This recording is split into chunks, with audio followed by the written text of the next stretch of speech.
Good evening, everyone. Welcome to the May 2025 regular meeting of San Diego Community Power Board of Directors. I am Paloma Aguirre, Chair of the Board of San Diego Community Power, representing the city of Imperial Beach. We welcome members of the public, of the community, and board members joining us today at the Port of San Diego Administration Building. I will now call the meeting to order. Mari, will you please call the roll? Director Insunza, I'm here. Director Eloy Rivera, Director San Antonio, Present. Director Suzuki, Present. Director Yamani, Here. Vice Chair Lassen Bremer, Chair Aguirre. Here. Well, we have a quorum. Great. Please stand for the Pledge of Allegiance. To the flag of the United States of America and to the republic for which it stands, one nation, under God, indivisible, with liberty and justice for all. Thank you very much. Next, we acknowledge that this meeting is taking place on the land of the original inhabitants of the greater San Diego region. A land acknowledgement is a critical step toward working with Native communities to create meaningful partnerships and inclusion in the stewardship and protection of their cultural resources and homelands. Let's take a moment to honor their heritage. Thank you. Next, I'd like to welcome Cristal Carranza, Procurement Analyst, to introduce herself.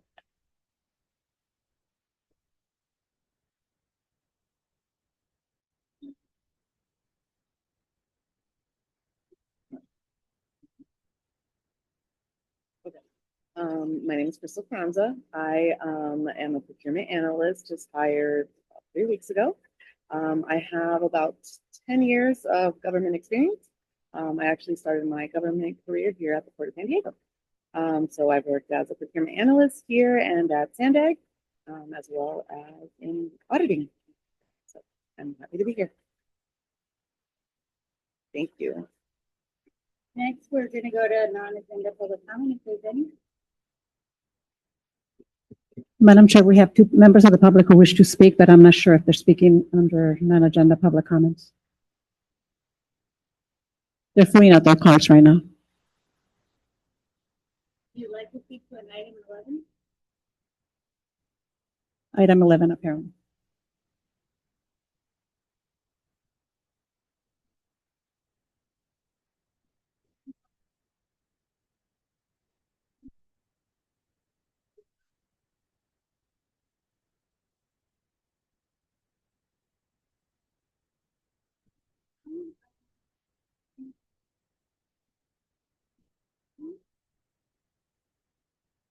Do any directors need to add?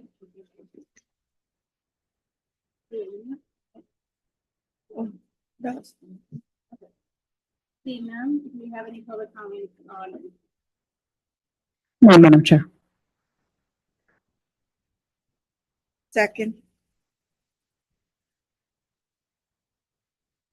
Director Insunza, Yes. Director Eloy Rivera, Director San Antonio, Aye. Director Suzuki, Aye. Director Yamani, Aye. Chair Aguirre. Motion carries.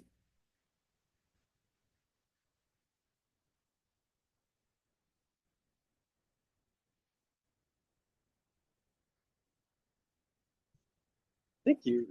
Appreciate it, Chair. Good evening, Chair Aguirre, Community Power Board of Directors. My name is Matthew Vasilakis, Chair of the Community Advisory Committee and a representative for the City of San Diego. As at the direction of the board, the CAC provides monthly updates on the board agenda packets, typically as part of the consent agenda and quarterly reports during regular meetings. At the February regular meeting of the board, I presented a summary of CAC activities from October 2024 through January 2025. This report summarizes February through May 2025. You will next receive a report from the CAC later in the summer. Just some general meeting activities. Over the past few months, the CAC has continued to assist community power staff and the board in the development and implementation of key initiatives while ensuring the promotion of equity in all tasks and items before us. Members have continued to receive briefing opportunities prior to meetings to connect directly with staff and provide feedback and on consent items. Really appreciate staff really digging deep with us during those, which, by the way, those now include updates on power services, along with updates on other key community power departments. During this specific reporting period, the CAC received presentations on, this is a summary list, strategic planning goals for fiscal year 26-28, where members have relayed appreciation for their inclusion in the process in individual working sessions. The CAC unanimously voted to recommend board approval of that specific item. Members have also received a presentation on the 2025 rate adjustments as approved by the board in February and learned more about assumptions behind each scenario presented to the board and the agency's reserve targets. Really appreciate that transparency. Members heard from the 2024 and 25 cycles of the Community Clean Energy Grant Program, and members sought clarification on the year-to-year difference in the budget program. There's a lot of enthusiasm about the next round, and we're really eager to see more of these types of community investments. The regulatory and legislative affairs teams also provided a quarterly presentation with the goal that the CAC remain informed on key issues to quickly mobilize and support on advocacy. So much going on in San Francisco and Sacramento, so we really appreciate that inclusion. And we'd like to also note that members asked questions about financing and undergrounding provisions on 47 Senate bills being supported by Community Power, recognized the work of staff, and offered our support in representing communities on advocacy on critical issues in different decision-making levels.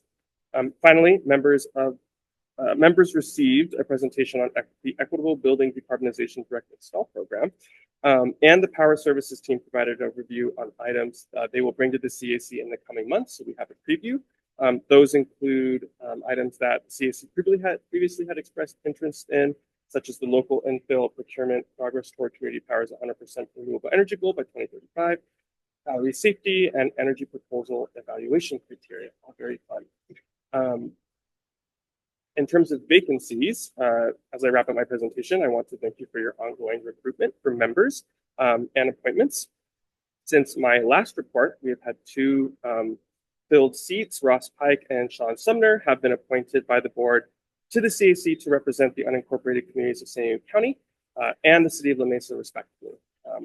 While I'm pleased to know that staff is working with the board to consider an appointment for the city of Chula Vista, I also wanted to let you know that Encinitas Representative Member John's last meeting will take place in June, as he will be timing out of his role. Gary Johns has been with Community Power CAC since the very beginning, and we're very thankful for his insights and commitment and vision since the establishment of the organization. So yeah, heartfelt goodbye to him later. Other vacancies that are taking place by the end of this fiscal year, or rather next year, 26, City of San Diego, La Mesa, Encinitas, and National City. Looking ahead, members continue to be engaged in work by attending community events with Community Power.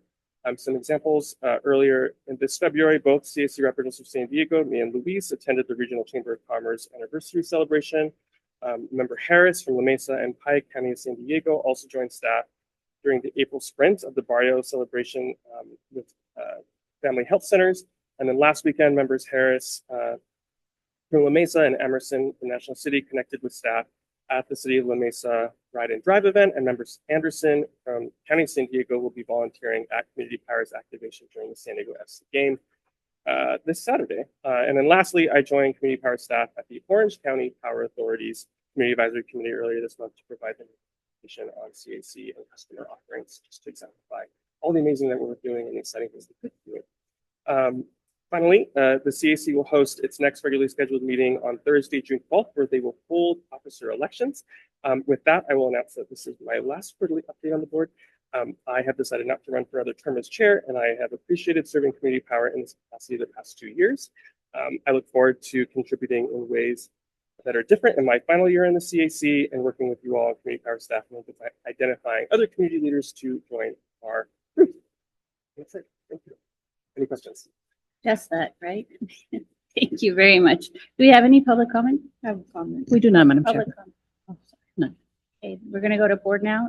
Director, Matt, thank you so much for your service, your dedication, your commitment. Thank you. any other board comment? Director Suzuki. I just wanted to thank you as well, because I know that, it's a lot that you folks are meeting and you're still going out in the community. So thank you for your service in giving us these reports. Thank you, Director. Chair, if I may. Yes.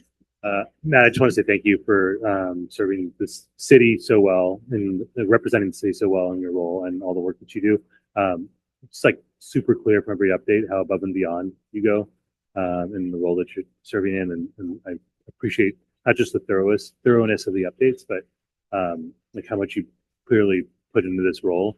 The public and the city are really, really grateful. Should be very grateful to have you there. Thank you. Thank you, Drew. Appreciate that. And thank you, CMLS, for all these wonderful bits of information that I share. Any other directors? Well, thank you.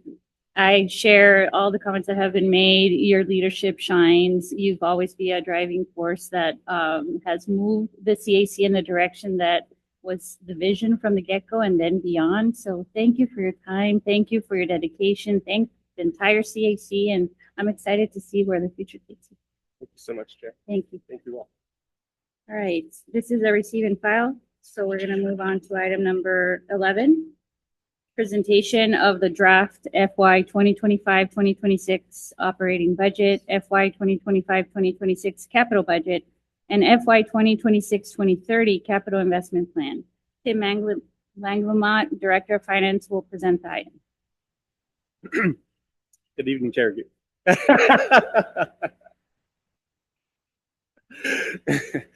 Good evening, Chair Geary, Board of Directors. My name is Timothy Nagamont, Director of Finance at San Diego Community Power, and I have the pleasure of presenting a preview of the fiscal year 2025-2026 operating budget, fiscal year 2025-2026 capital budget, and fiscal year 2026 to 2030 capital investment plan with a recommendation to receive and file. But before I get started, I did want to take a quick moment just to say thank you to the entire finance team, to our public affairs staff, and to the entire agency who put a lot of time and effort on this year's budget, both to make sure that it delivers the best value possible for our ratepayers and our good stewards of public funds. And they're obviously here with me today on the dais. Okay. So consistent with the board-approved budget policy from July 2022, in May, we do always come with a preview of the budget. After that, in June, we'll go to the FRMC and to the board with a recommendation to approve their budget. But for today, we're seeking comments and feedback on the budget so that next month we can come back and refine the budget for potential ratification so that the budget can be ready and adopted before the start of the fiscal year on July 1st. So where are we at? So community power has gone a long way since 2019. In the first 3 years of community power, we made no money. Our budget was zero. It grew from zero to $33 million, and we didn't yet serve any customers. It was a complete startup operation. Fast forward from 2021 or 2022 to the next fast forward from there for the next 3 years, community power then went into a sample phase. So you can see we first enrolled customers here in 2022, the first five cities. The next following year, we enrolled the San Diego County and the City of National City. And then finally, you get to 2024, and we finally ramped up the full operation. During that year's budget, we had a $1.1 billion expense budget, and that was kind of the first full year of enrollment for San Diego Community Power. Fast forward to today, our CEO likes to use this analogy a lot. The plane is now leveled off. In the last 3 years, we've had expense budgets of $1.1 billion, $1.2 billion. And now this year's expense budget proposed is at $1.0 billion. And so the last 8 years, we've done a lot of growing. I think we've leveled off. We're at a point where as we're leveling off, we want to be very efficient with our funding and making sure that we're, again, being really good ratepayer stewards of those funds. But at the same time, we're reaching kind of the apex here of growth. And so you'll see kind of those themes in this year's budget.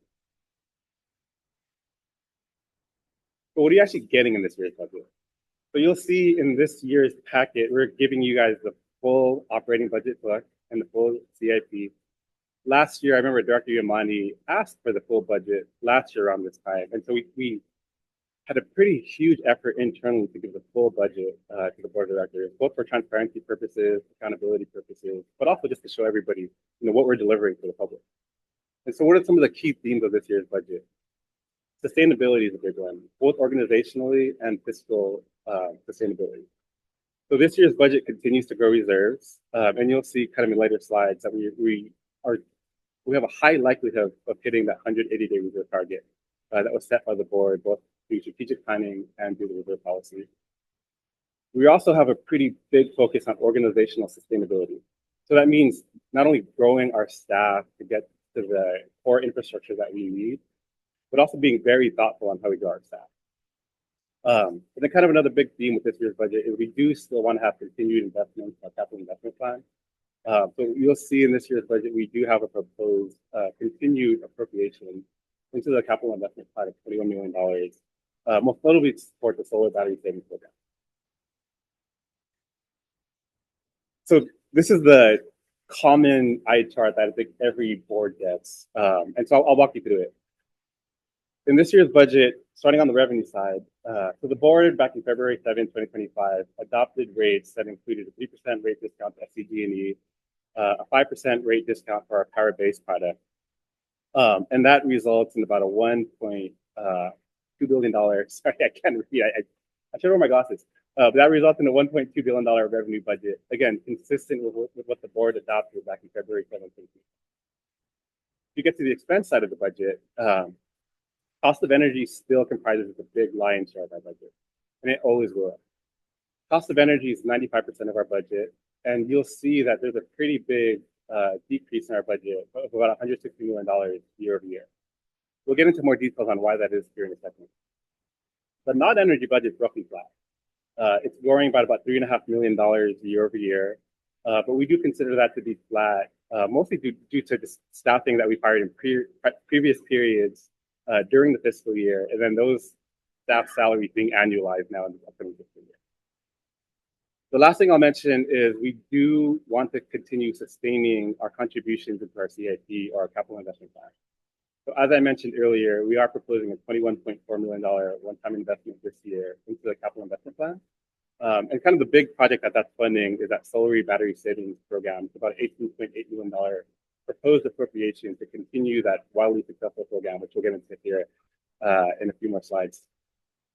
And then what does that mean? So altogether, this means $165 million proposed net income contribution into this year's budget, which is very consistent with what we showed back in February of this year when we did our rate business.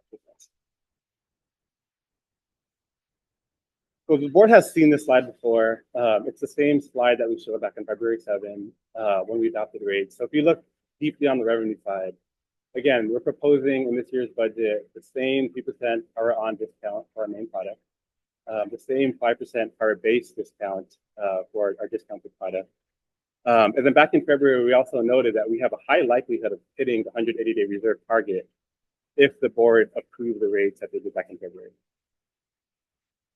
So I'm happy to say, and knock on wood, that with this year's budget, we do anticipate that we will hit that 180 days cash on hand target around fall of this year. And so it's a really big goal for the agency. We've been talking about this for years, ever since I've been in the agency. And it's going to be a pretty big milestone here that we hope to achieve should the board approve the budget next month. I will say with the reserves, our reserve levels do ebb and flow, and you can kind of see that here in the chart. But once we hit that 180-day reserve level, we do expect it to ebb and flow up and down from there. But Deb Spengler, who's actually in the crowd on our finance team, will be coming to the board around that fall timeframe to bring an update to the reserve policy and a deep dive on reserves as we get closer to that. So every year, for those who have been around, Chair Geary, Chair Yamani, you've seen this slide before. We always compare ourselves to our peer CCAs. Most notably, our partner up north in the LA area, Clean Power Alliance, is probably the closest CCA to San Diego Community Power. They have almost about the same load size, almost about the same customer size as San Diego Community Power. I'm happy to report that in this year's budget, we have pretty significantly lower costs than our partner to the north. You'll see that our energy costs are much lower than theirs, and credit to our power team and to the agency for that. And then you'll also notice that we do have a slightly lower revenue based on the rates that the board adopted to our peer, not competitor, to our friend in LA with Clean Power Alliance. So the devil's in the details here. So I'm going to walk you through kind of more details on what's in our budget. So the board has seen this slide in the past. This is kind of a breakdown of the big energy cost drivers. And again, energy comprises 95% of the San Diego Community Power budget, but this is really the big cost drivers for San Diego Community Power. Back in February, we noted that, well, renewable costs and resource adequacy costs have been increasing back in February. Those costs have started decreasing in the last few months. And so for our budget, that actually helped our budget pretty tremendously because we buy more renewable resources than our competitor here in San Diego. So with renewable prices coming down, that's helped us tremendously. And then you'll see brown power prices, or just prices for our main load, were going down back in February, but those prices have started to increase. So that helps us because if the board looks at our really long energy risk management policy, the policy says that we do hedge ahead of when we use the energy. So that means we bought energy in this fiscal year, sometime last fiscal year. So that means when prices were dipping, we bought at the dip, and as prices are starting to increase, we're more in the money in this fiscal year's budget. And so taken together, that's why we have a $160 million savings in this fiscal year budget compared to last year. The non-energy side of the budget comprises only 5% of our total budget. We do consider it to be flat from last year to this year. To walk through a couple of the details, on the personnel side, and I'll get to this in a little bit more detail in the next few slides, we are proposing to add 7 staff in this upcoming fiscal year. On the personnel side, the costs do increase year over year. But again, a lot of that cost increase has a lot to do with staff hired in this current fiscal year, and then those annual salaries being annualized in this upcoming year. So as we're starting to grow, we're starting to see those salaries for staff hired during the year being annualized for a full fiscal year, and that's kind of the main driver there. And again, we are continuing, or we're proposing to continue the capital transfer from the operating budget into our CIP at that $21.4 million level. And again, most of that has to do with funding the solar battery savings program and kind of sustaining that. So digging into more details on the personnel side, again, we have grown tremendously since 2019 all the way until today. You'll see back in 2021, we only had 12 people. This fiscal year's budget, we are proposing to get up to 94.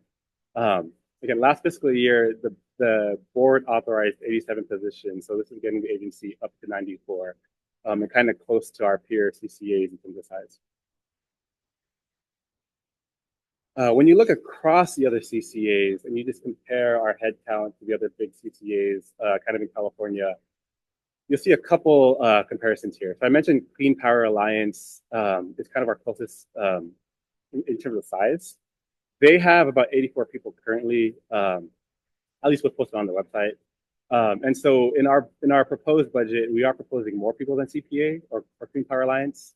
But you'll see why here in a second on the next slide. But if you look at our other CCAs to the north in the Bay Area, the proposed budget this year gets us at about the same size of the peer CCAs kind of in the Bay Area. Again, the devil's in the details here. So when you look at, if you look at those peer CCAs that I mentioned, Community Power has a more robust programs offering than our Clean Power Alliance partner in LA. And so if you strip out the programs offering and the overhead employees that are supporting programs, we are at about the same core operations level as Clean Power Alliance.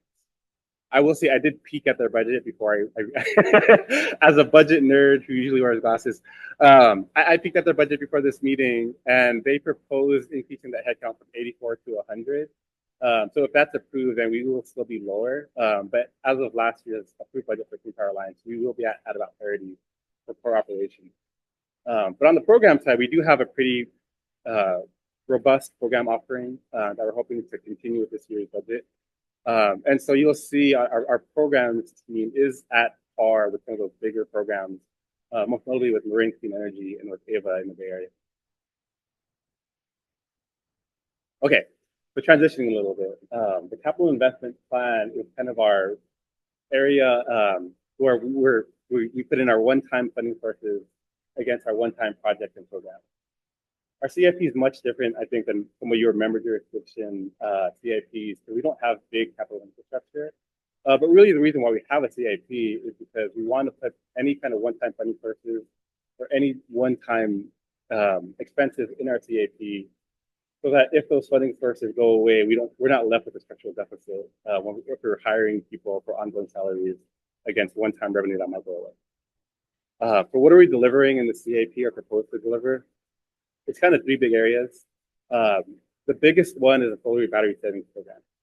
Again, we're proposing an $18.8 million investment in the solar battery savings program. And a lot of the program colleagues have presented on the past, but it really is a win-win for San Diego. So last year when the program rolled out, it was at a time when NEM 2.0 went away.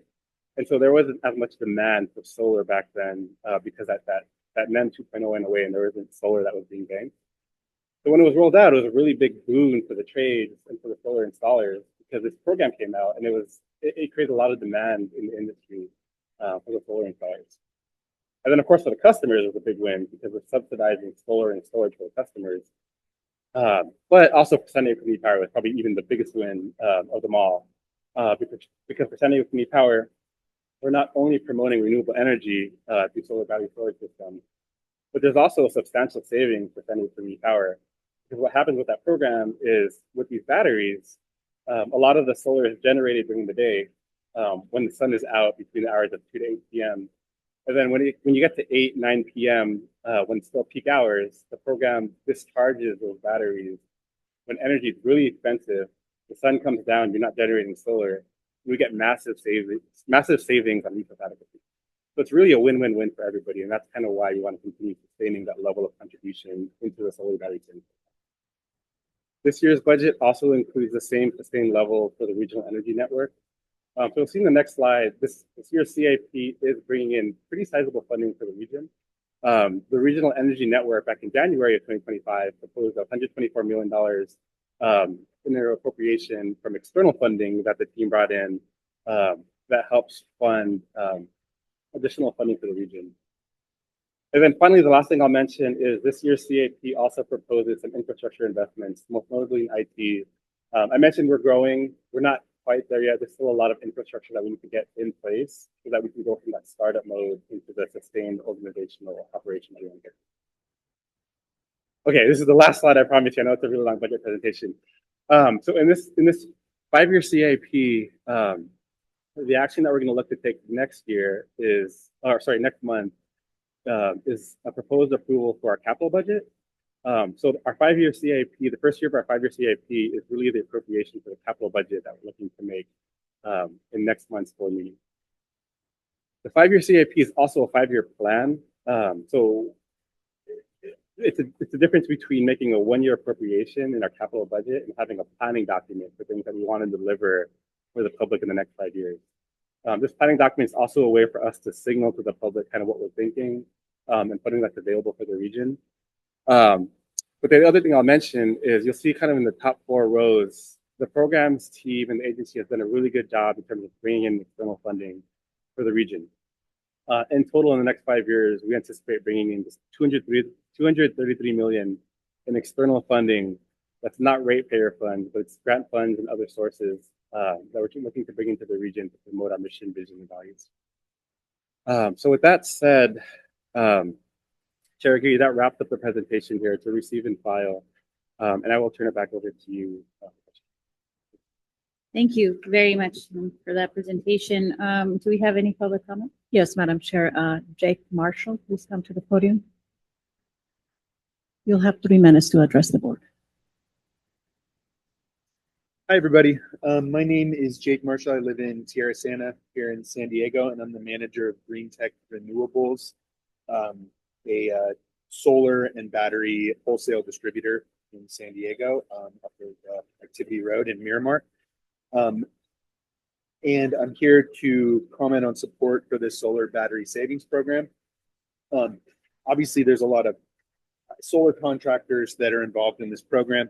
I can, to an extent, speak on behalf of them because they are my customers. They procure their material, their lithium-ion batteries, their solar panels, their solar racking from my company. So I have very close knowledge of their finances, how they operate, where they're struggling, where they're having successes.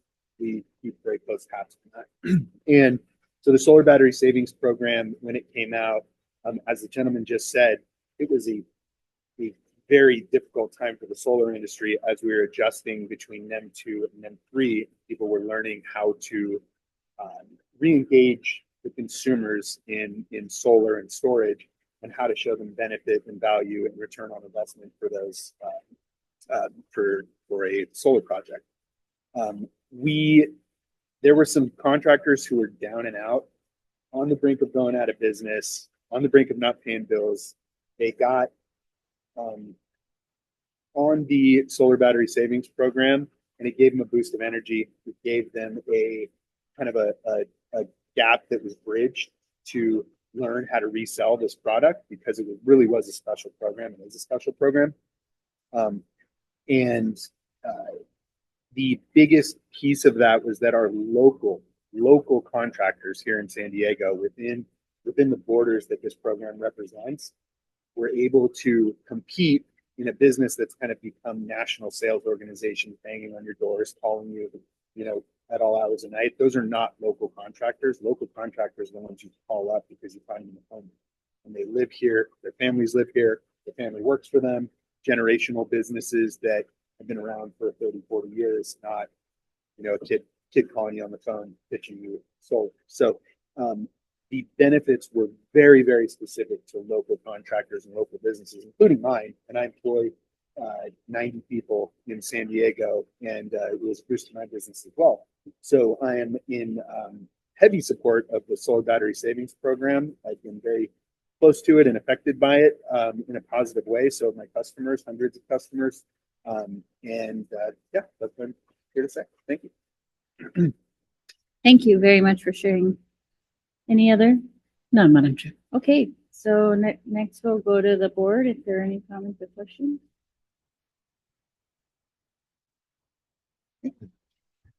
Thanks for the presentation. Really appreciate it. Definitely like knowing that there's a nerd handling the budget. That's always good. I prefer no other way.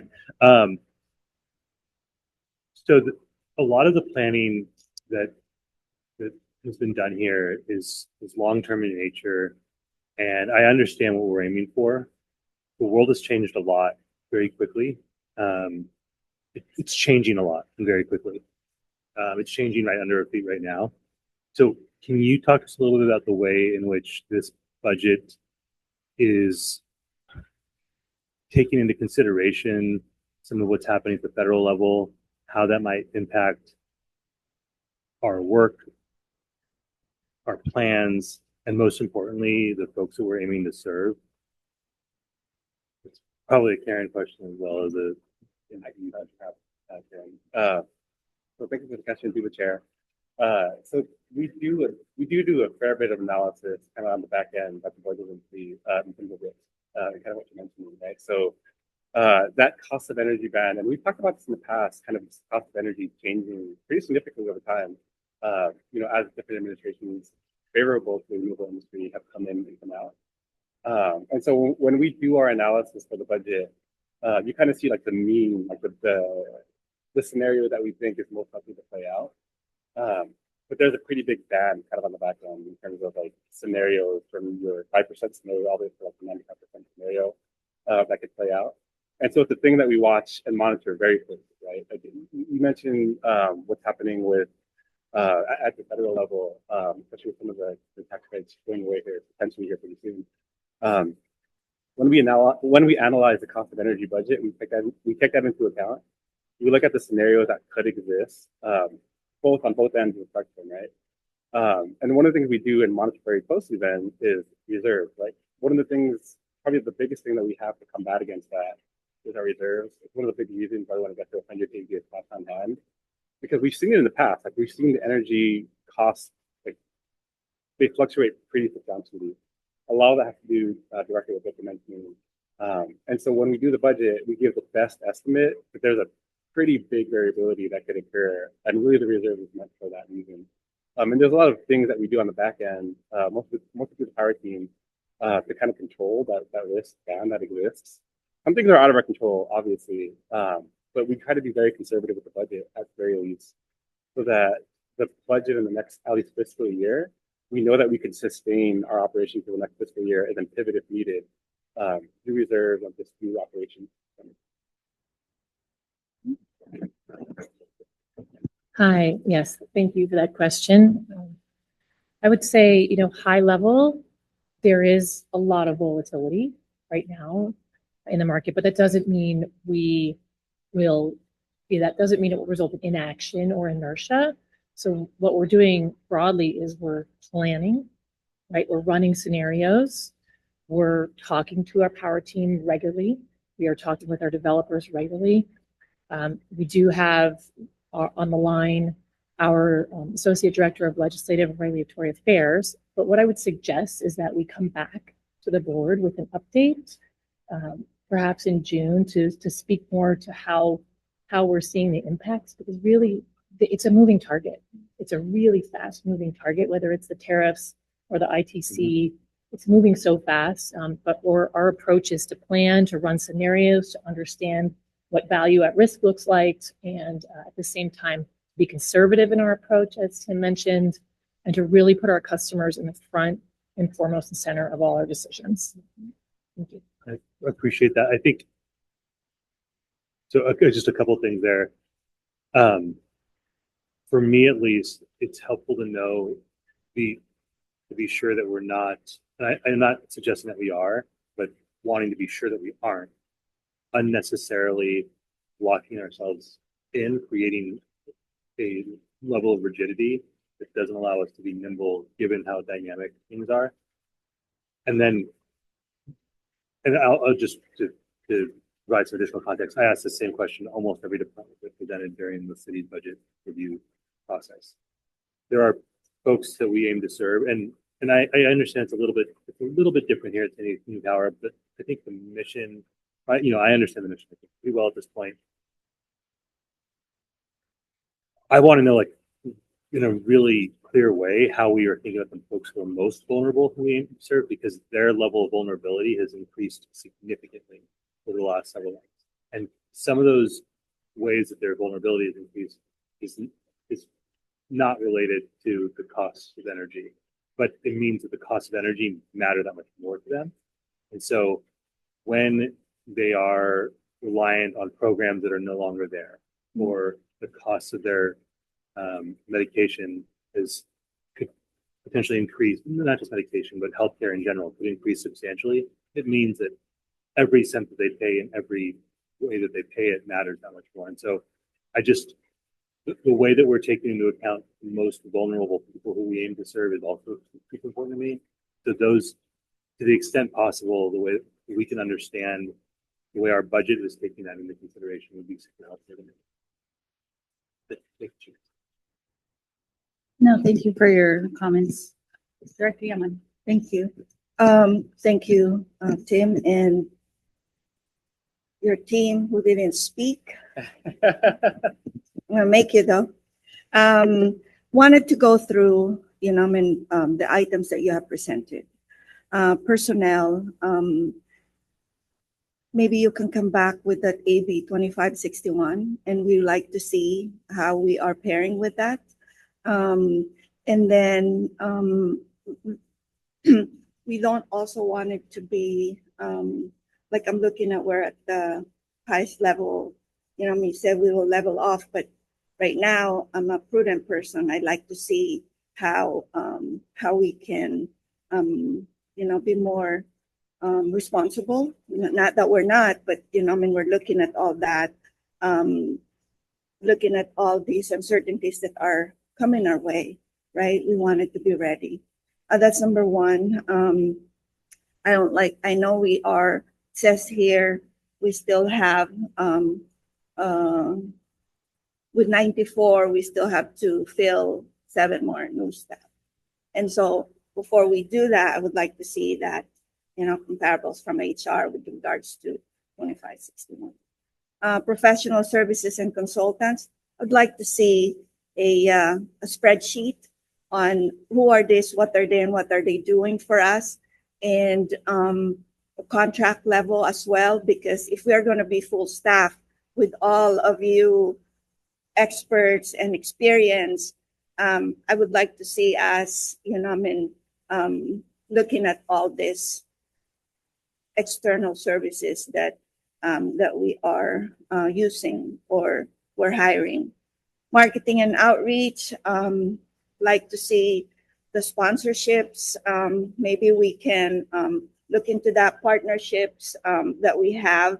How are we, what's the metrics of our outreach? and as well as our marketing dollars. With the general administration, I would like to also see those membership dues. I know we have to go out there and partners with everybody. I like to see, for all of us to be trained as well, because, it's 2.5 years, I can understand, but I'm still, thank you for your education that you provide me. I'm speaking for myself, but, just like, my other colleagues here, we need to be able to, speed up as well in understanding the business that's coming our way. I would like to see, our cost of, what do you call this? Our cost of, our expenses. I know it's all here, but it would be nice to see how that would be specified or described. And then capital improvements. I would like to see where are we in our capital. What will be our first 10 priorities that we need to make sure that we are ready and able to complete those CIPs when it comes to our capital budget. I think those are my observations. I know that we look very, very healthy. Thank you all for your leadership with our CEO here, but we have to be prudent and conservative moving forward, because there are a lot of uncertainties that we are going to be facing. Thank you, Madam Chair. Thank you very much, Director. Any other comments? Seeing none? Well, thank you for the presentation. I did want to ask about the personnel. I know it's important to stay, on par and up to speed, but can you elaborate a little bit more about those new positions? I think you had something about 44% overhead. Yeah, sure. Can you just elaborate a little bit more on that so we can really see what's the plan there? Yeah, happy to.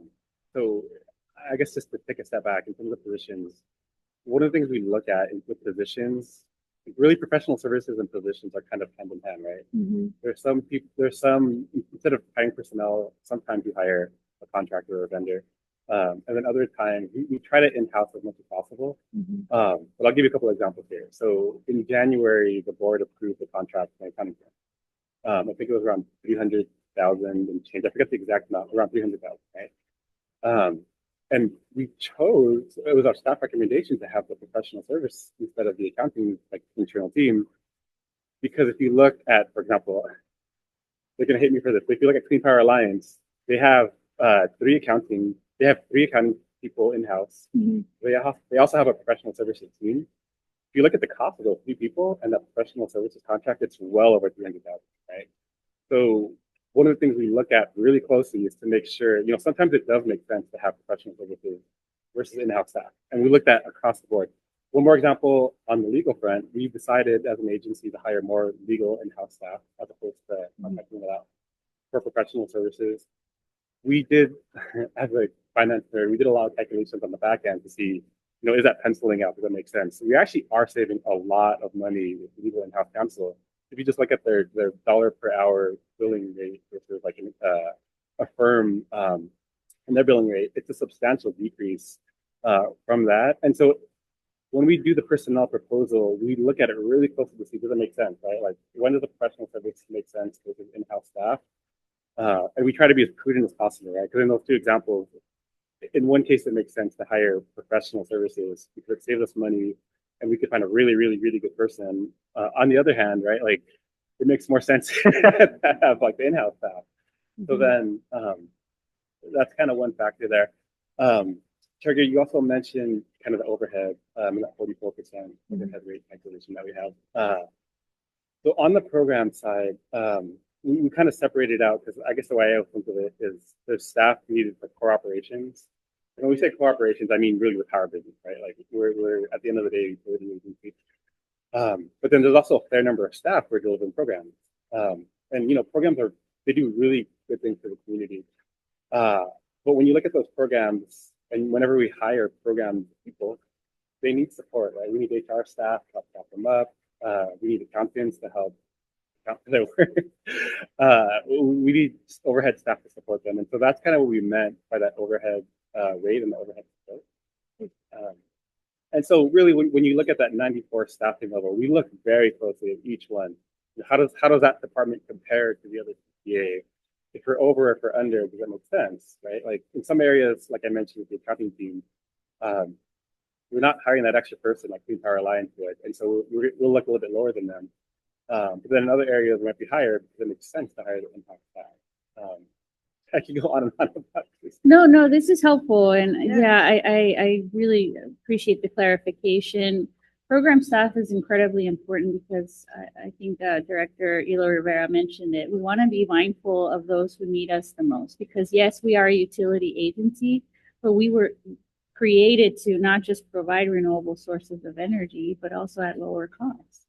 And right now with the economic uncertainty that we're all experiencing, I think it's extremely important that we help those who are, for example, on the power-based program, navigate that or navigate or access programs that are readily available. I think a couple of meetings ago, we had the environmental justice, I don't remember the name, sorry, but you know what I mean, that program. So that's incredibly important. And I want to thank the public speaker because that was incredibly helpful to hear the firsthand experience of how some of these programs that are externally funded are bringing real life benefit to us locally. So that's where I'm looking at this from that lens.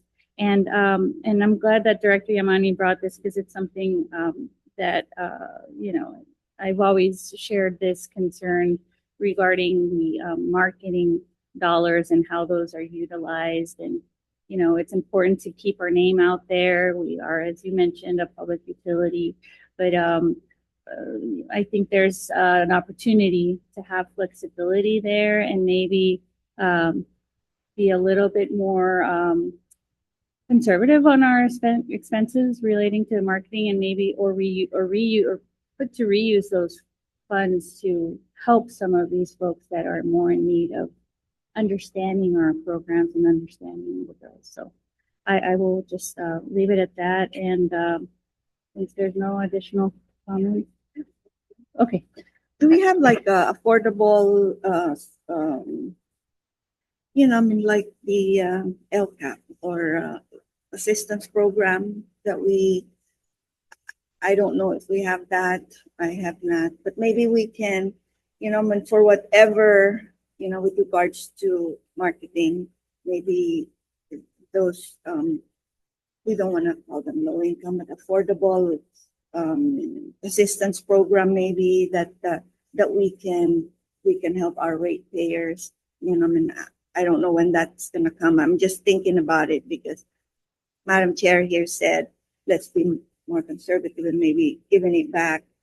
I know we have to put our name out there, but we also have to make sure that our ratepayers are taken care of. Mm-hmm. Mm-hmm. So through the chair, Dr. Romani, yeah, we can return and kind of get into more detail on that. Yes, and believe me, Eric is listening. All right. Well, thank you all for all your hard work and for your presentation again. We look forward to getting back to the item next month. For now, this is receive and file. So thank you very much. Thank you.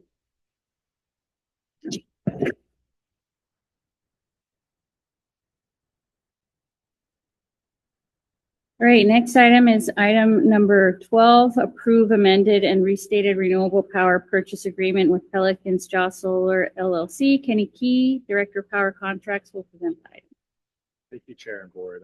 Appreciate the time tonight. So I just want to frame things before I get into these first two presentations tonight. We're looking to amend two of our power purchase agreements. I just want to frame this. These are the two largest projects that we have in our portfolio. They're very critical for our portfolio and for our trajectory to get to 100% by 2035. And for both these projects, it's somewhat unique for the size of them, but we are the sole off-taker. So we're the only ones who are contracted for the energy, RA, and renewable attributes of these projects. So one, that gives us a lot of responsibility as far as making sure the project remains viable, but also gives us a lot of sway and oversight in the negotiations around these projects. So I'm going to start with the first project, which is the Pelican Shaw project. Go through a little bit of history here, overview of the project, and then I'll scope out what the amendment is that we're looking for today. So this project came from a solicitation actually right after I joined the agency back in 23. And so we brought this to the board and got approval for the original power purchase agreement in January of 24. The original sizing of this, we were only going to be a partial off-taker, and it was 226 megawatts of solar and 118 megawatts of batteries. We worked with the developer quite a bit. We were able to get a decent discount by taking on the full project instead of them contracting with another counterparty. And so we brought back to the board in April of that year a amended PPA with a reduced price, but taking on the full project, which is a full 440 megawatts of solar and 230 megawatts of battery. And luckily right now this project has actually proceeded to construction. So I did add a few photos here that I thought would be helpful for you and for the public. This is a massive project. If you ever have a chance to go and visit these, it's amazing the size of some of these larger projects. And you can see this is some of the design to date where they're putting in the supports that are going to hold the solar panels. So again, briefly, I talked about the size a little bit. It's located up in Kern County, which again, if you look at our scoring criteria, when we originally scored and reviewed this project with our energy evaluation criteria, it's not in our directly local territory, but the one right north of that. We have a fixed price for the full 15-year term. We get compensation if there's delays. We get compensation if there's shortfalls in deliveries and delays in RA. So what we have worked on with this project is we originally contracted this project to be an April 2027 project. The developer, for various reasons, has been able to expedite the development and construction of this to be able to bring it on in the late summer of 26. We did a ton of analysis internally based on what our open positions were in 26 for both RA, for renewable attributes, and for energy, and compared that against what additional volume we can get from this project in 26. We were also, because we have so much leverage with this contract, we're able to work with the developer to ensure that any price increase that we do, if we bring this project online sooner, would not have a negative impact versus what the current market prices would be to buy this attributes on the short-term markets. We want to be really cognizant of that again, with the whole goal of trying to have a long-term fixed pricing to reduce costs for ratepayers. So we were able to be pretty aggressive with them, and we're able to get to terms that we can mutually agree upon. And I think this is a big win-win. There's potential. We scope the pricing. So depending upon the date they bring it online in 26, there's kind of a price waterfall. The earlier, the better. As you are well aware, the summer energy, the summer RA is way more valuable to us. So if they bring it online in November, you don't want to have a huge price increase. There is some value there, but not the same as if that project was online in August or September. So there is a pricing adjuster that's built in there that you'd be approving for this. That would be a slight increase over what the previous PPA was, but again, below what the short-term market would have been. We also updated, as we've been doing recently with all our amendments, the resource adequacy language to account for slice of day. We added some other commercial terms to add more clarity and some cleanups, and also included the ability and the form that goes with the assignment if you ever want to put this into a prepaid transaction of further savings. So that's the main scope of this amendment. So again, this is a very, very large project. From on the solar side, it's our largest. On the solar and battery combined, it's our second largest. So again, 1.2 million megawatt hours of renewable energy per year. This is, to put that in context, that is roughly 8 to 10% of our load. So if you think about it, as we're trying to get to 100% renewable, this is around 8 to 10% of that goal, just this one project alone. So it's a big win for that. And also, by bringing this online in 26, it helps ensure our midterm reliability goals, which is critical for compliance. And so again, adds a lot more certainty on the dates of when that is and that. And again, the pricing is still very competitive. And I just want to know, I know there's some comments earlier about impacts of federal legislation, what that could mean. You know, we've been spending a lot of time on that over the last 3 months, what that means for our portfolio. Luckily, this will be a project because construction has started. It'll be in the safe harbor provisions of ITC and PTC. So again, we feel really confident about the pricing and being able to hold that despite all of everything that's going on at the federal level. Just wanted to bring this up to remind why we were so enthusiastic about this project in the first place. So again, another project that's consolidated construction of the step-up transformer at this project. This project will create a little over 800 jobs. It's a full PLA, so labor's really supportive of this. That's already been executed. Again, it's already in construction. And this project has committed $500,000 to go to a community benefit fund, again, to help fund those grant programs that our great programs team can do. So again, it scored very well when it came through our RFP. I think that continues now, and the earlier attributes and energy only add to that value. With that, I'll leave if there's any questions. Thank you. Thank you, Mr. Key. Do we have any public comment? We do not, Madam Chair. Okay, any director comment or question? Director Yamani. Mr. Key, have you been? You have been to those projects? Have I been? Not to this one yet. I've been fortunate enough to go to 2 of our projects in our portfolio. I've been invited up to this one. I'm hoping to go later on this year. Nice to see, I'm sure. Yes. I think this is a project that, the changes that you have indicated, it's one of the biggest projects that you said would really support the need of our ratepayers. And then the community benefit, it's really coming to our San Diego ratepayers instead of staying there where the facility is. So I'm really glad about that. Thank you. Any other comments, questions? Yeah, I fully support the item. Thank you for your due diligence on all the work and making sure that there are these safe provisions as we work along them, especially given that it's such a large portion of our portfolio. So I support it, and I'm happy to move the item if there's a second. So move, Madam Chair. Maddie, please call the roll. Director Insunza, Yes. Director Elo Rivera, Director San Antonio. Aye. Director Suzuki, Aye. Director Yamani, Aye. Chair Aguirre, Yes. motion carries. Great. Okay, now we're gonna have Mr. Key again for the approved, amended, and restated power purchase agreement with Noble Solar. I'm still in control yet. You're stuck with me for a little bit longer. All right. So yeah, as I mentioned, there's the 2 projects I'm bringing tonight are again the 2 largest in our portfolio. This one will be by volume and capacity the largest. It's a 400 megawatt solar, 400 megawatt 4-hour battery.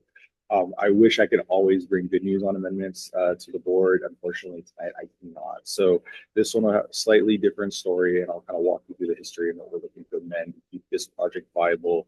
Again, with the framework of us being the only off-taker of this project.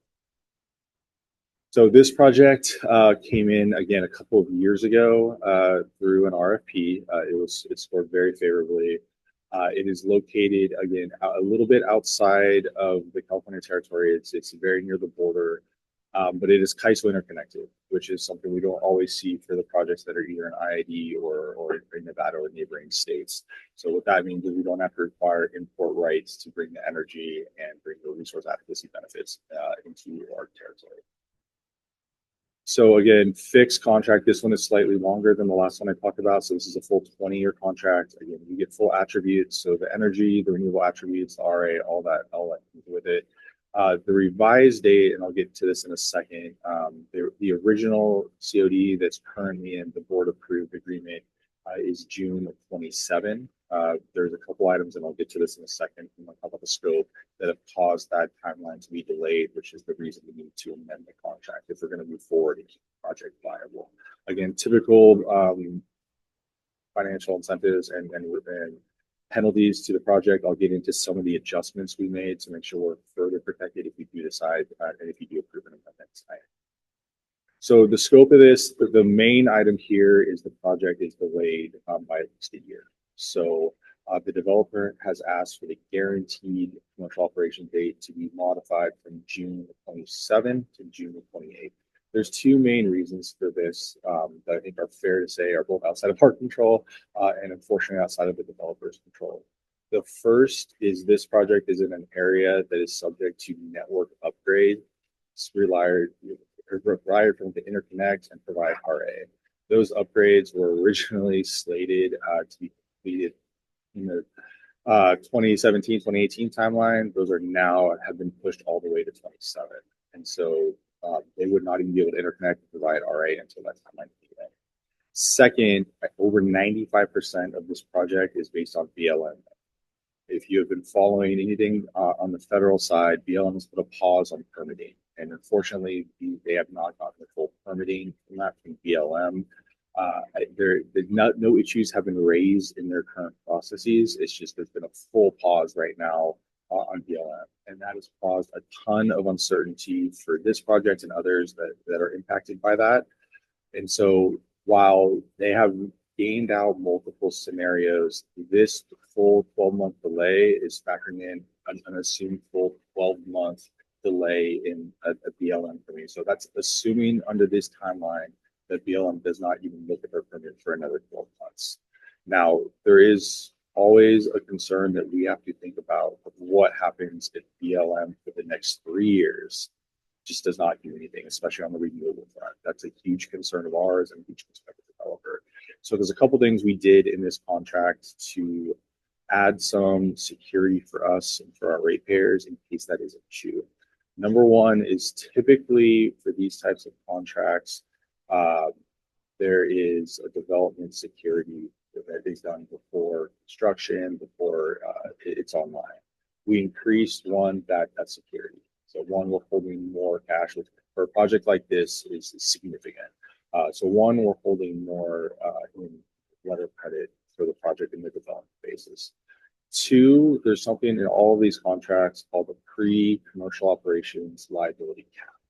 That's typically the financing arms that behind these projects want to make sure they understand what is the worst case scenario for them if the project just never comes online. So there's always some cap that we negotiate. It's a very highly negotiated term. That was honestly on the lower end of this original contract. That was something myself and my team were very concerned about if we're going to allow them further delays, especially in a world that they don't control. So we increased that significantly. So again, if this never does come online, one, that's a hit to our portfolio. Don't get me wrong. We think we have ways we can resolve that, but we don't know what pricing might be 2 years from now if this doesn't come online. So we wanted to make sure we increase, and again, this would be hundreds of millions of dollars that we would get as damages if this project doesn't come online due to BLM or other reasons. So that was, again, I think a fairly big win we got in this contract. Again, the other scoping of this amendment was, again, updating for slice a day for RA, updating commercial terms, adding in the prepay assignment. So again, hopefully we can do this. I also do want to note, I think several of the other amendments we brought to you came with two things from a developer, a delay plus a price increase. And we've had to have discussions around that. We were able, because we're the sole off-taker, had a lot of leverage in this to keep the price in our price we agreed to originally, even though there is going to be a delay. So we're only having to deal with one of those two negatives in this case, where the COD is definitely delayed and there's an impact of that, but they're not asking for any price increase either on the PV or on the battery. The other thing I'll note is this project, one of the reasons we liked it originally, and even though it's out of state, they had committed $2 million to community benefit fund. The original structure of that was $100,000 every year for the 20-year term. We were able, as part of this amendment in our negotiations, ask them to bring that in. So now $1 million of that will come at the end of year one, $1 million at the end of year three. So again, that could be realized sooner for our local area constituents that can benefits from some of the grants and programs that can support. So again, a similar story as the last project. This will be about 8 to 10% of all renewable targets. It's a major project and will add a ton of value to fix in that kind of volume for our customers. It'll help with midterm reliability on the 28 timeline. The pricing remains very competitive. Again, we didn't have to adjust any of that in this amendment.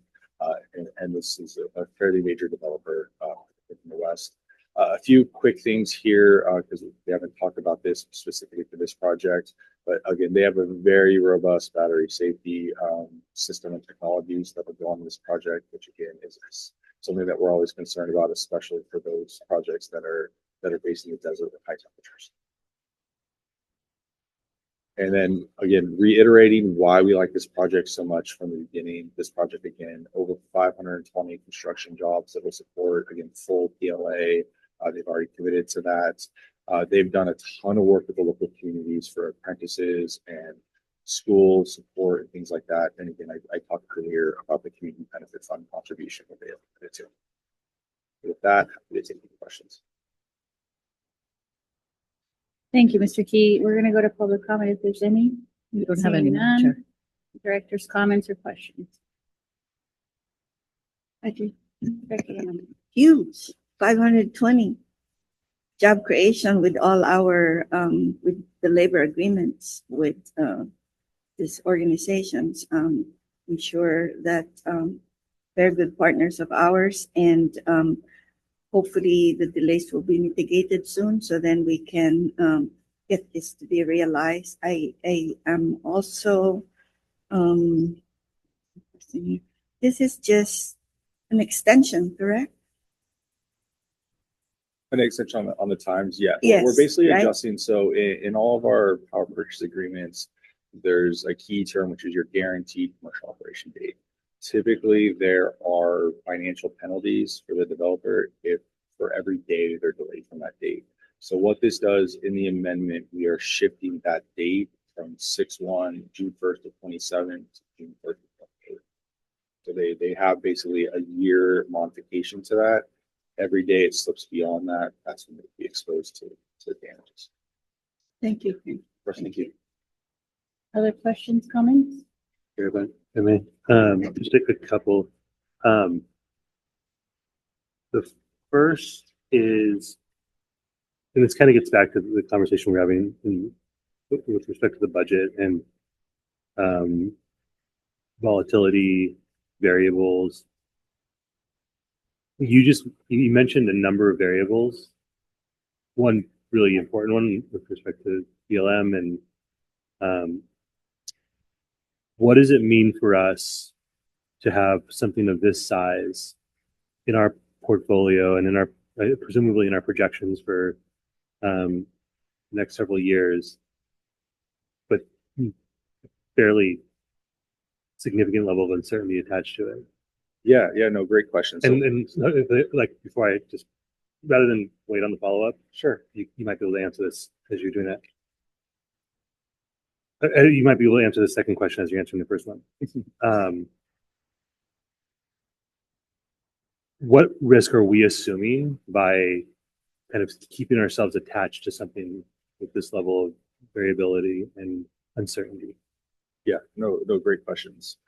So again, we've done, as part of the background the last few months, looking at, before we would even bring this to you for an amendment, we've done a lot of situational analysis, both on just a project specific level, and then critically, what's most important and what really our team is focused on is portfolio level impacts of this, right? And again, when you have something of this size that is impacting 8 to 12% of your portfolio, there's massive impacts for that. And what does that mean?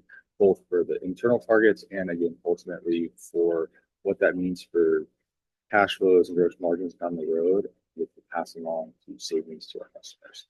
So what's, Tim and the great team that support him and Eric do is build out financial projections based upon the board trajectory targets for renewable percentages.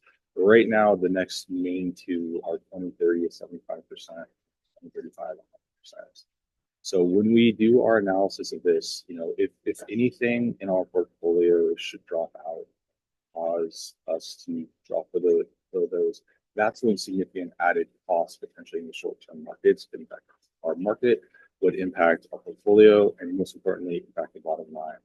And I assume that the damages are there to help. So number one, yeah, if this fully drops out, there's two critical analyses we did. Is one, what kind of damages do we think is sufficient if it does drop out for us not to replace like short-term markets, right? And there's two there. One, there's the RA cost and there's the renewable cost. I'm mostly focused on the analysis around 75 and 100, focused around the renewable portions of this. But yes, so one, there is, based upon the current market trends and the forecast we have, is that damage payment going to be enough to offset that short-term cost? That's one side. But secondly, we want to make sure that any individual project, especially one of this size, if it drops out, does that alone cause us to have concerns about hitting those targets? And we've done a robust analysis, and even if this project never came online, we are fully confident with our portfolio of still being able to get to that 75% fire by 2030. There might be some minimal short-term transactions we have to do to get there, but with the rest of the great portfolio that Andrea and our origination teams have built, we have a very robust long-term portfolio. We will have potentially more exposure on the short-term markets and the volatility there. But again, that's the best we can do with any of these types of projects is try to ensure we have enough security to provide in the worst case scenario downside effects. Thank you. One more follow-up. This one's what do we do to give us confidence they're good for the damages? Because if we got to the damages stage, things are going very poorly for them, and not just for us. Yeah, but great.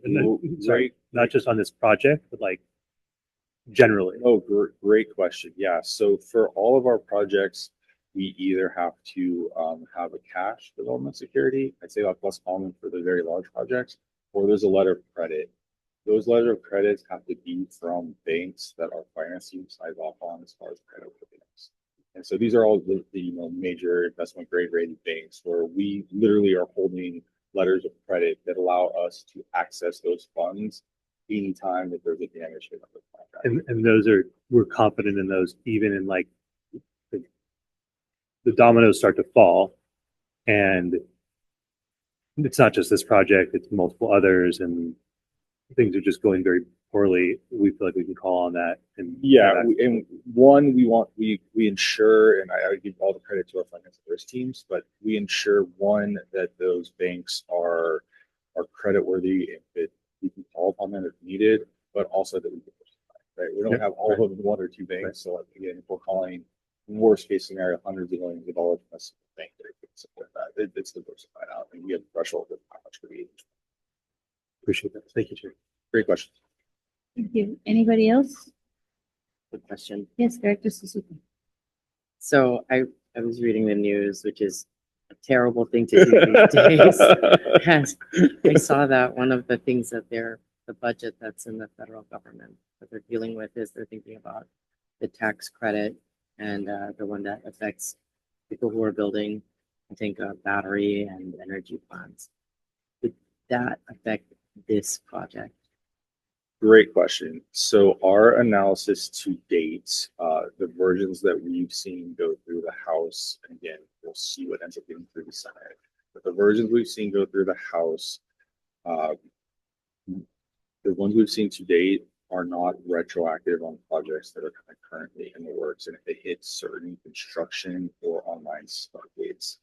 Now, that's going to be a bigger impact and something we're digging into for the broader portfolio and what it means for procurement over the next 5 years and impacts on those projects. There's some rough estimates on what that potential price increases could be based upon those tax credits going away. But it would be a fairly major change, both not only to our portfolio, but to the entire industry if they make those retroactive and take away those credits from projects that are already well into development and construction. So we are, for these projects right now, assuming that those will not be directly impacted. But again, that is something we are monitoring very closely. Thank you. Of course. Director Yamani. Thank you. Just a follow-up question, Madam Chair, just to piggyback Director Elo Rivera and Director Suzuki. Maybe our CEO with our legal can share with us risk management report for this, for these projects that we have, coverage that we have. I think it's prudent for us directors to at least share with us that report, maybe.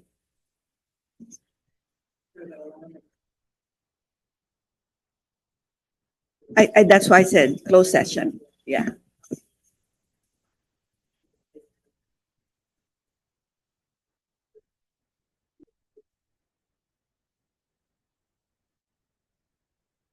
Okay, thank you. It piqued my interest because of what Director Elo Rivera had said. Thank you. Yeah, and it sounds like that's an area of interest. Yeah. So I would request that for the board. Thank you. Any other comments, questions? I just have a clarifying question. So I really appreciated that instead of doing the yearly payment to the community benefits agreement, to have it up front. But does that money remain if the project falls through, or how does that work? Does that money have to be given back? Yeah, no, those are great questions. No, there is conditions on that, but it Okay. has to hit commercial operations. So Okay. if the project fully falls through, again, we'll have development security to fall back on. Yes. For other things, again, that won't go to community benefits. Yeah. But yeah, the community benefits typically in all of our purchase agreements are either triggered on a construction start date, which means they've secured financing and that project pretty much is moving forward, Yeah. or commercial operations date. This one is conditioned on a commercial operations date. I just wanted to clarify. Oh, great. Yeah, Thank great. you. Thank you Of course. very much. Okay, this is to be considered for approval. So do I have a motion? Move that, Madam Chair. There- Second. Maddie, please call the roll. Director Insunza, Yes. Director Elo Rivera, Director San Antonio. Aye. Director Suzuki, Aye. Director Yamani, Aye. Chair Aguirre. Aye. Motion carries. Thank you, Mr. Booth. Next, we're going to move on to item 14, approve EEI master agreement confirmation and collateral annex with Clean Power Alliance of Southern California. Andrea Torres, Director of Origination. will give the report. Hello, good evening, Chair Gary and Board of Directors. I'm chuckling because it's a very long agenda item in the title slide. Apologize for that. But yeah, I'm here today to present to you a recommendation to approve a collection of related contract documents that we refer to as the VAMO swap agreement. And I'll explain what that means. Oh, I have a little slide. So just a little bit of background on what we mean by VAMO swap and why we're doing it. So Community Power and the Clean Power Alliance are collaborating to enable the prepayment of a material portion of our respective renewable portfolios that are currently contracted under VAMO agreements with our respective utilities, SDG&E and SCE respectively. And the reason why we're doing this is to the anticipated material cost savings once we prepay a significant portion of those volumes. So what is VAMO? It stands for Voluntary Allocation Market Offer. And VAMO is a mechanism that was adopted by the CPUC to provide CCAs the option to directly contract with an IOU and receive the corresponding benefits, the RECs associated with underlying contracts that utilities have with renewable generators. So a material portion of each of our portfolios are currently comprised of these VAMO volumes. And so we thought that, I think it was in February of earlier this year, there's a recap to define for you all and explain what prepayment is.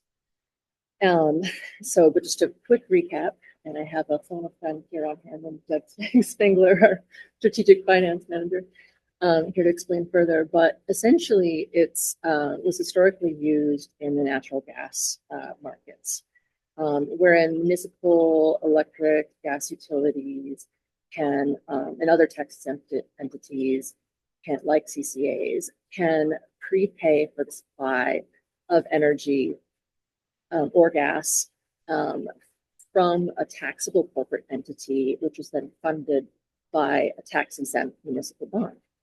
So we did our first prepaid transaction, I think, in November of last year. We are looking for additional opportunities. And I know some of your questions earlier today were around affordability, rightfully so, in this market. And so one of the great, I'm really excited to present and work on this project because it really will just leverage a toolkit we have in our portfolio to provide significant cost savings for our customers. And over, as of February, 10 CCAs have executed over a dozen prepayment transactions, amounting to nearly $18 billion in cost savings. Okay, so the VAMO swap itself, what we're swapping in terms of product is the PV only renewable energy and associated RECs.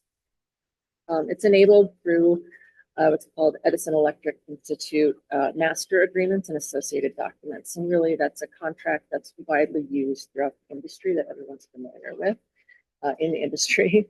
And in the various confirms and collateral annex that's referred to in the title slide are to effectuate transaction-specific terms associated with the master agreement.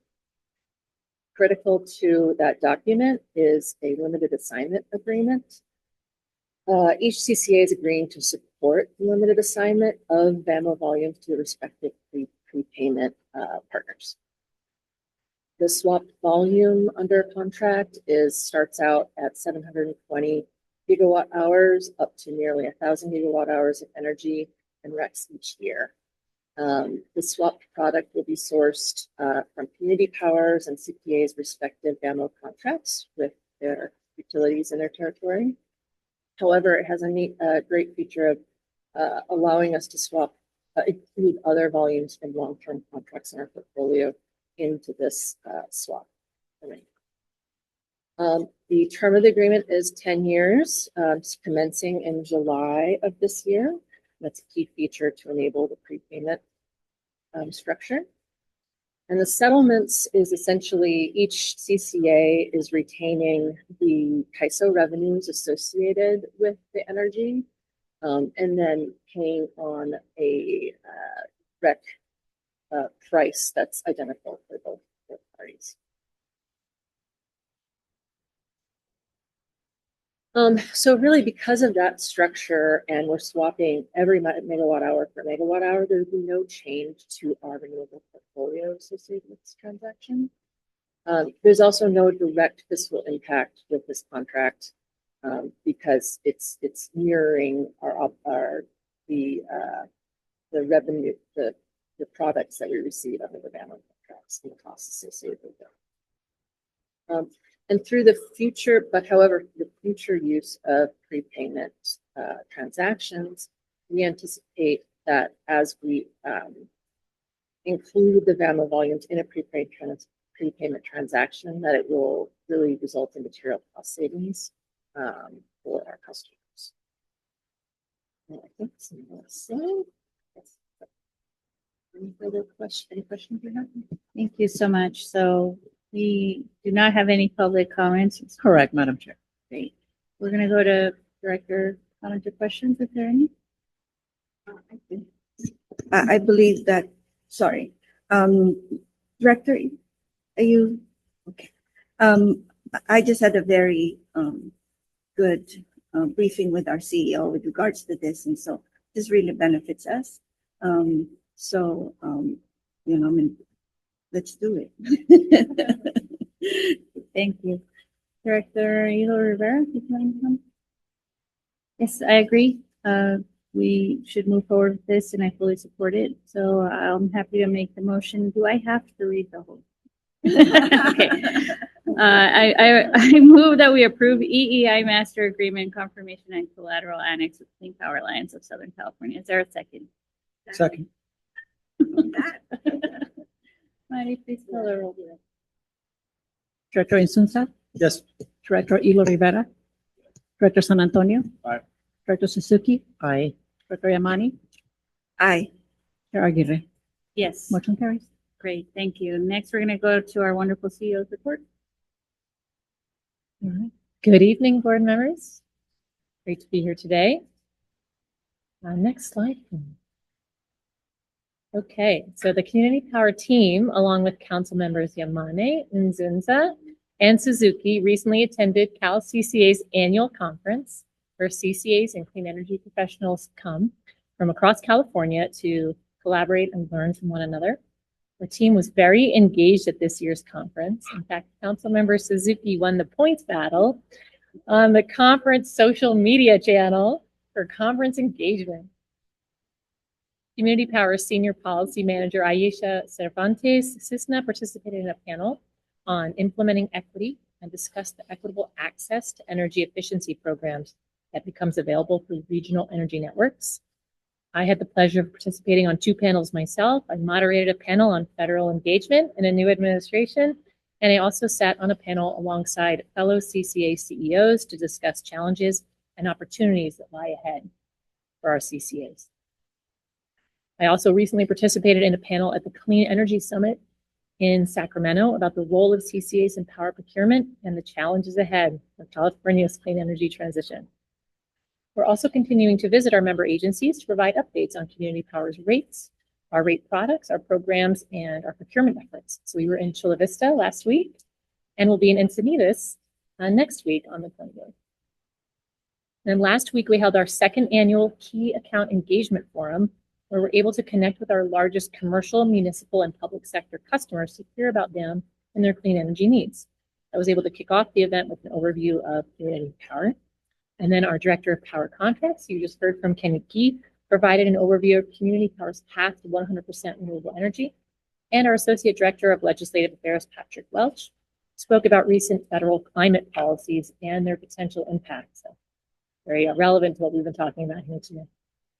John Ambert from the U.S. Green Building Council also joined us to speak about how our Power 100 Green Plus certified product can help our customers achieve LEED certification. And a big thank you to our key account manager, Elaine Mesta, who put it all together, and the rest of our customer accounts team for putting together a very successful forum. Next slide, please. And as always, we continue to be out and about in our local communities. We recently attended Grid Alternatives EV Ride in La Mesa, where attendees were able to learn about all things electric vehicles. This past weekend, we were at Cyclovia in Encinitas, a celebration of sustainable transportation, like biking and walking. And then just last night, we were at the Nipaquay Elementary Family STEAM Night, where students and their families could stop by our table to learn about clean energy powering their homes and their school. Looking ahead to this weekend, we'll be at the Snapdragon Stadium table at Saturday's SDFC game. Here's my update. Thank you. Thank you so much. Are there any director comments? Thank you for all that work and to all the team for the continuous outreach and wonderful engagement that you all do. All right, so if there are no general comments from directors, being none, this meeting is now adjourned. Well, no, we're going to adjourn the regular and then go into closed session. All right, well, we're not going to adjourn. We're going into closed session.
Order in the room, please. Thank you. Does legal counsel have anything to report from closing? Yes, it is now 7:49 and the board is reconvening in open session after meeting in closed session starting at 7:35 PM for the following items: public employee performance evaluation for the positions of chief executive officer and general counsel, and also for labor negotiations for unrepresented employees, chief executive officer and general counsel. There is no reportable action. Great, thank you. That brings us to the end of our agenda. The next regular meeting of the Board of Directors of San Diego Community Power will be on June 26, 2025 at 5 PM. Now this meeting is adjourned. Thank you, Madam Chair.